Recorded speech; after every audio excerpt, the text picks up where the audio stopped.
Baik teman-teman, selamat datang kembali. Pada kesempatan kali ini saya akan membahas analisa saham mingguan untuk periode 19 Juli sampai dengan 23 Juli 2021. Jadi minggu ini hanya 4 hari bursa ya, karena tanggal 20 Juli 2021 tanggal merah hari raya Idul Adha. Jadi bursanya libur satu hari ya, hanya satu hari, hari Selasa. Saya akan membahas emiten saham yang berhubungan dengan farmasi dan laboratorium kesehatan. Jadi seperti kita ketahui bersama tanggal 16 Juli 2021 ya, ada pengumuman bahwa PPKM Jawa Bali diperpanjang ya, yang awalnya 20 Juli sampai dengan 20 Juli 2021 ya, diperpanjang sampai dengan akhir Juli 2021. Jadi PPKM itu adalah pemberlakuan pembatasan kegiatan masyarakat ya untuk wilayah Jawa Bali.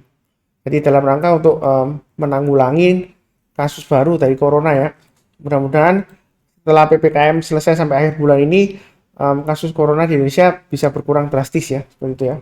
Berharap yang terbaik ya. Jadi saya langsung bahas sahamnya KAEF. Di sini KAEF untuk analisa saham mingguannya dia candlenya higher low, higher high dan higher close. Dia sempat breakout ke atas 3490 ya. Tapi sayangnya penutupannya dia ditutup di bawahnya 3490. Tapi secara keseluruhan dia masih cukup bagus ya uptrendnya ya. Jadi yang sudah punya pasang aja trailing stopnya di 3 level ya, 3380, 3270 dan maksimum stop lossnya di 3070 ya.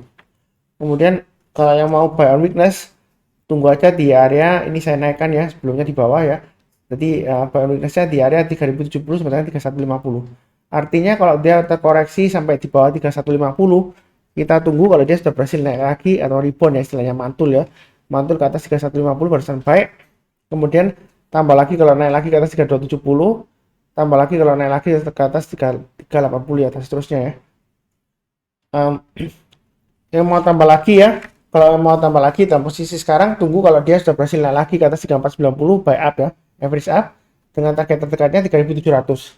Kalau dia berhasil naik lagi ke atas 3700 boleh tambah lagi Pak Sunar, boleh ya. Target price berikutnya adalah 4090 ya, Fibonacci retracement 50%.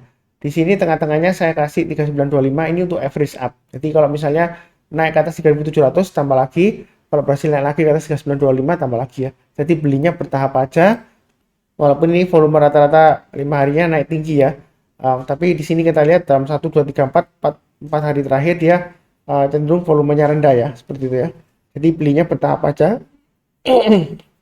sambil pasang trailing stop dan stop loss ya. Itu untuk KAEF.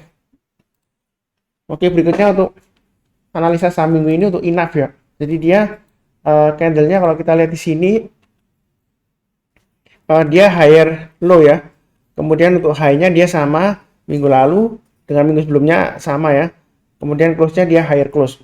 Jadi minggu lalu dia masih belum berhasil breakout ke atas 3490 ya. Kalau kita lihat 3490 adalah swing high-nya di sini ya, minggu 2 Juli ya. Jadi kalau kita perhatikan di daily chart-nya yang sudah punya pasang aja trailing stop-nya di 3090 dan 3000. Yang belum punya kalau mau buy on weakness ya tunggu kalau sekitar area 3000 dan 3090 ya. Masih tetap sama. Jadi kecenderungan di sini dia masih tetap sideways ya. Jadi masih sideways kurang lebih ya. Yang sudah punya ya tinggal pasang trailing stop dan stop loss saja. Yang belum buy kalau mau buy sekarang boleh nggak Mas? Boleh aja ya. Asalkan pasang stop lossnya di 3090 dan 3000. Tapi buy-nya jangan terlalu banyak. Karena kalau dia naik lagi ke atas 3380 tambah lagi ya. Naik lagi ke atas 3520 tambah lagi. Karena dia situasi sekarang dia masih cenderung sideways. Jadi belinya bertahap aja. Jangan terlalu agresif tapi jangan terlalu takut-takut ya. Kalau dia berhasil naik ke atas 3520, target price berikutnya adalah di Fibonacci retracement 50% ya, di angka 3845. Nah, kalau kita lihat Fibonacci retracement 50% dapat dari mana Pak Sunar? Ini saya dapat dari swing low-nya pada saat pandemi, maaf, bukan pada saat pandemi ya, pada saat 2019 akhir sampai dengan maksimum di high-nya di sini ya. Jadi saya tarik untuk jangka panjangnya, kurang lebih di sini memang dia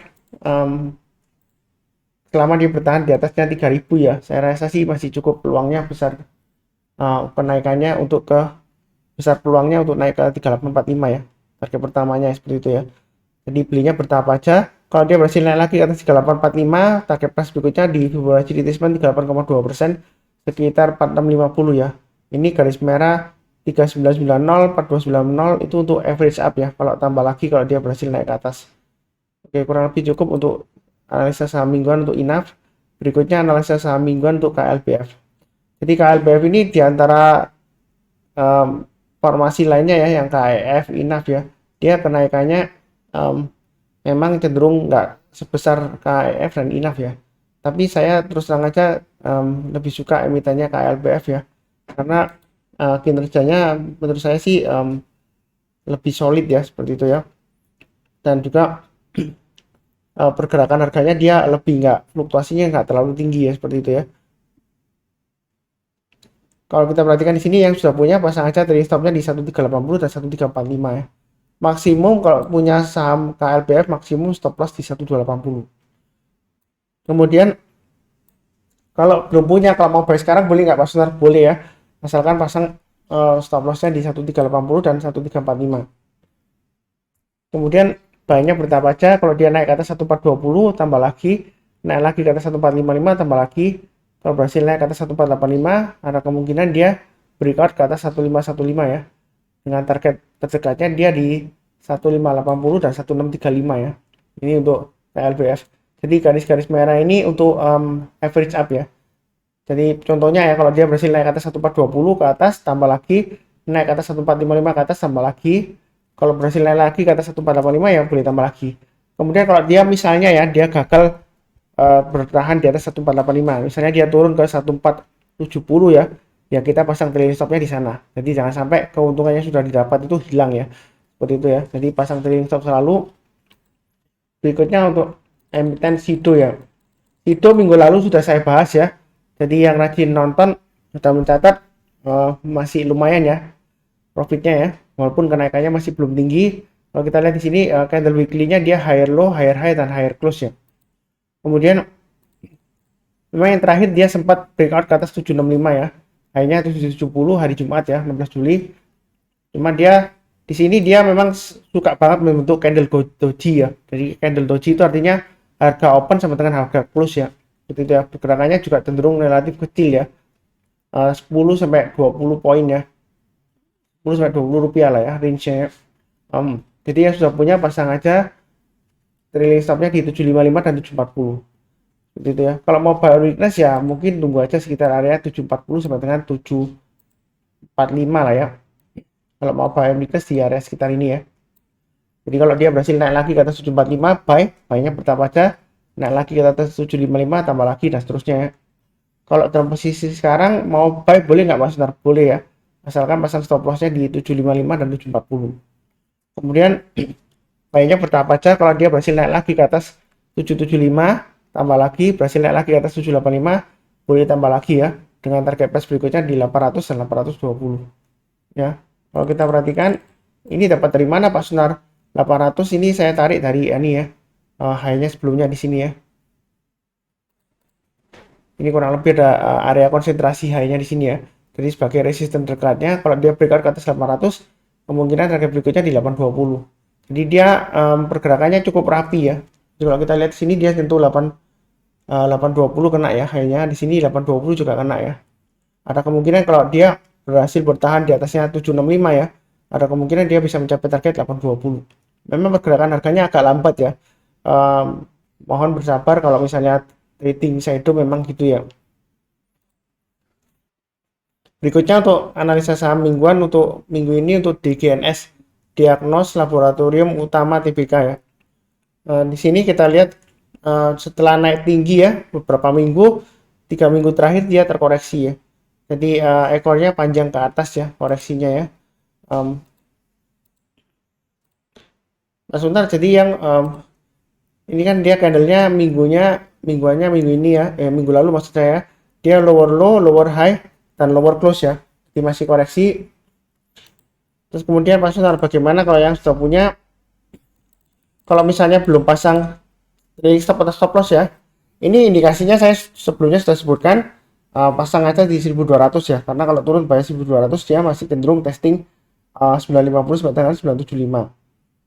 Jadi yang mau buy weakness tunggu aja di sekitar area 950 sampai dengan 975. Bagi yang sudah punya, kalau belum pasang trailing stop atau stop loss ya, pasang aja di 1105 dan 1050 ya. Kalau turun banyak 1050 ya kemungkinan dia akan testing lagi area 950 dan 975 ya. Kemudian em, yang belum punya Pak Sunar mau buy sekarang boleh nggak? Sebenarnya sih kalau mau buy sekarang boleh-boleh saja asalkan pasang stop lossnya di 1105 dan 1050. Tapi buynya jangan terlalu banyak ya karena ini kecenderungan masih lesu. Em, kita belinya bertahap aja. Kalau buy sekarang pasang stop lossnya 1105 dan 1050. Kemudian kalau naik lagi ke atas 1200 kita tambah lagi ya. Jadi belinya bertahap. Naik lagi ke atas 1250 beli lagi. Naik lagi ke atas 1335 boleh tambah lagi. Kalau dia sudah berhasil naik ke atas 1335 kemungkinan dia akan berusaha untuk breakout ke atasnya ini ya. 1485 ya. Jadi garis-garis merah ini untuk average up ya. Kalau dia berhasil naik lagi tambah lagi dan seterusnya. Ya mudah-mudahan dia dalam waktu dekat ya dia berhasil rebound dan mencapai target di 1670-an ya, kurang lebih Fibonacci extension 261,8%. Itu untuk DGNS ya.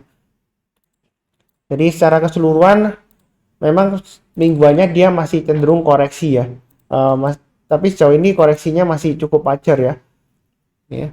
Jadi ada potensial rebound nggak Pak Suntar minggu ini? Potensial rebound selalu ada ya.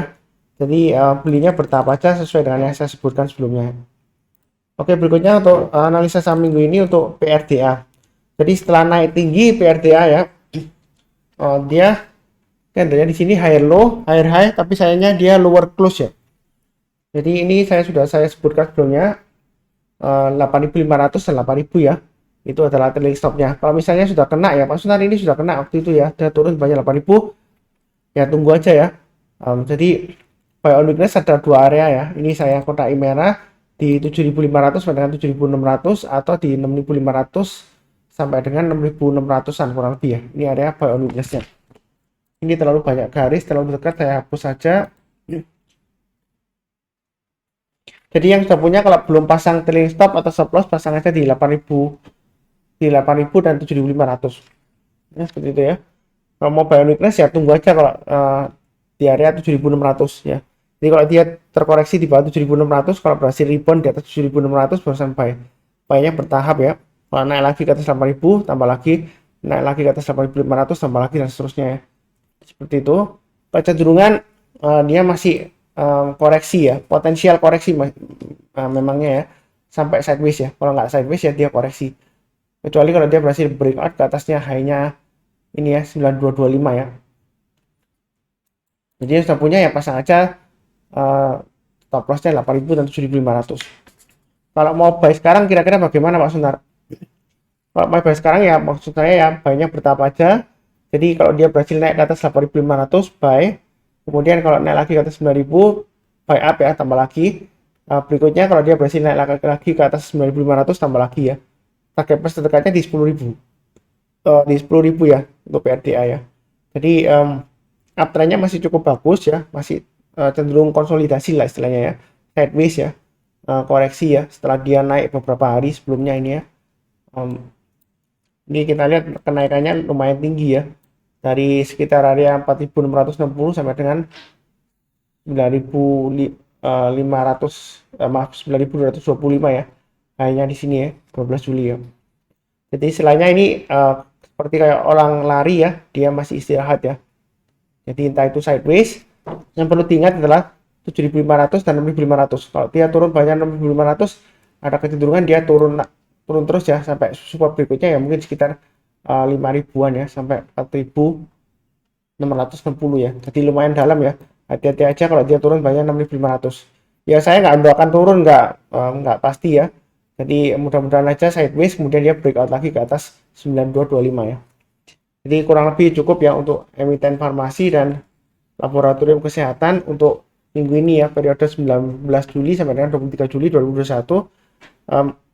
Jangan lupa subscribe, like, dan komen ya kalau ada pertanyaan atau saran. Jangan lupa juga nyalakan lonceng notifikasi ya, jadi tidak sampai ketinggalan kalau ada video baru ya. Terima kasih, salam sehat selalu, dan juga salam damai dan sejahtera selalu.